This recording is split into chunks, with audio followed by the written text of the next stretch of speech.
हम लेके आए हैं आपके लिए मालविया टॉक्स, जिसमें आपके प्रॉब्लम्स का सॉल्यूशन निकालने के लिए 100% कोशिश करेंगे।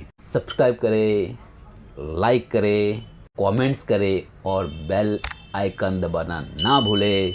जय गुरुदेव। हेलो सर, जय गुरुदेव। जय गुरुदेव। सर, आज एक सवाल आया है। ओके सर, सवाल है कि क्या ईश्वर होते हैं?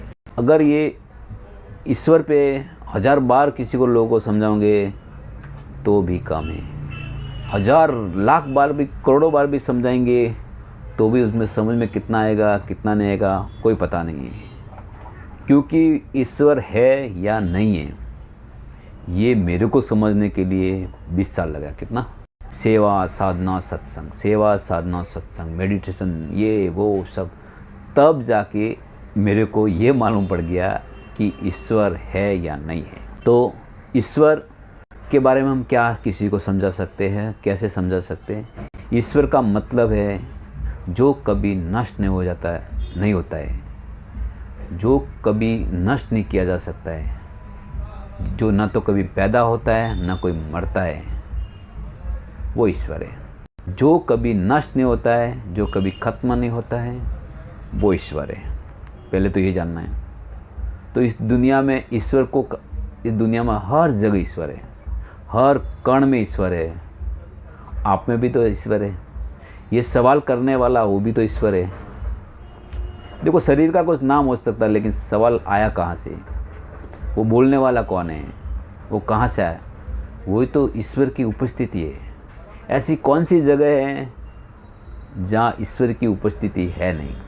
सवाल का जवाब अगर आप सुन रहे हैं तो आपको लगता है कि इनके मुंह से सुन रहा, लेकिन अंदर से वो आ कहाँ रहा है? मेरी उपस्थिति है, मैं जीवित हूँ और जिंदा रहने का प्रमाण भी ईश्वर ही है। एक झाड़ छोटा होता है और इतना बड़ा रूप ले लेता है, ये उपस्थिति ईश्वर की है। काली गाय हरी घास खाती है और दूध सफ़ेद देती है, ये ईश्वर का प्रमाण ही है। दिन रात सब कुछ बदल रहा है, ये ईश्वर का प्रमाण है। कौन है उसके पीछे? ईश्वर ही तो है। आप अपने बच्चे को पैदा होने के बाद उसकी जिम्मेदारी ले लेते हैं, उसकी परवरिश की। वो परवरिश की जब हम जिम्मेदारी ले लेते हैं और वो टाइम एक्सपेंड हो जाता है परवरिश में कि देखो मैं करता हूँ, जब आप कर्तापन के फील हो जाता है, कर्तापन में आप चले जाते हो, वो कर्तापन के भाव में धीरे धीरे हम ईश्वर को भूल जाते हैं कि नहीं, मैं ही कर रहा हूँ, सब कुछ मेरे से हो रहा है, परिवार तो मेरे से पल रहा है। अगर आपका जब बच्चा पैदा हुआ था, छोटा सा बच्चा, आप उस टाइम में पैदा हुआ छोटे बच्चे को हाथ में रखो, उसको ये सवाल पूछो क्या ईश्वर होते हैं? वो आपको सवाल का जवाब देगा। उसकी उपस्थिति है ना, आपके हर सवाल का जवाब दे देता है। अगर ईश्वर नहीं होते तो आपने इतना इंतजार क्यों किया? 1 महीना, 2 महीना, 9 महीने तक कौन उसको संभाल रहा था? 9 महीने तक उसके खाने की पीने की व्यवस्था कौन कर रहा था? आपके सवाल का जवाब आपको वही मिल गया कि ईश्वर होते हैं। आपके शमशान में किसी को जलाने जाते हैं, किसी को दफनाने जाते हैं, क्यों दफनाते हैं, क्यों जलाते हैं? आप वहाँ जाके पूछो क्या ईश्वर होते हैं क्या?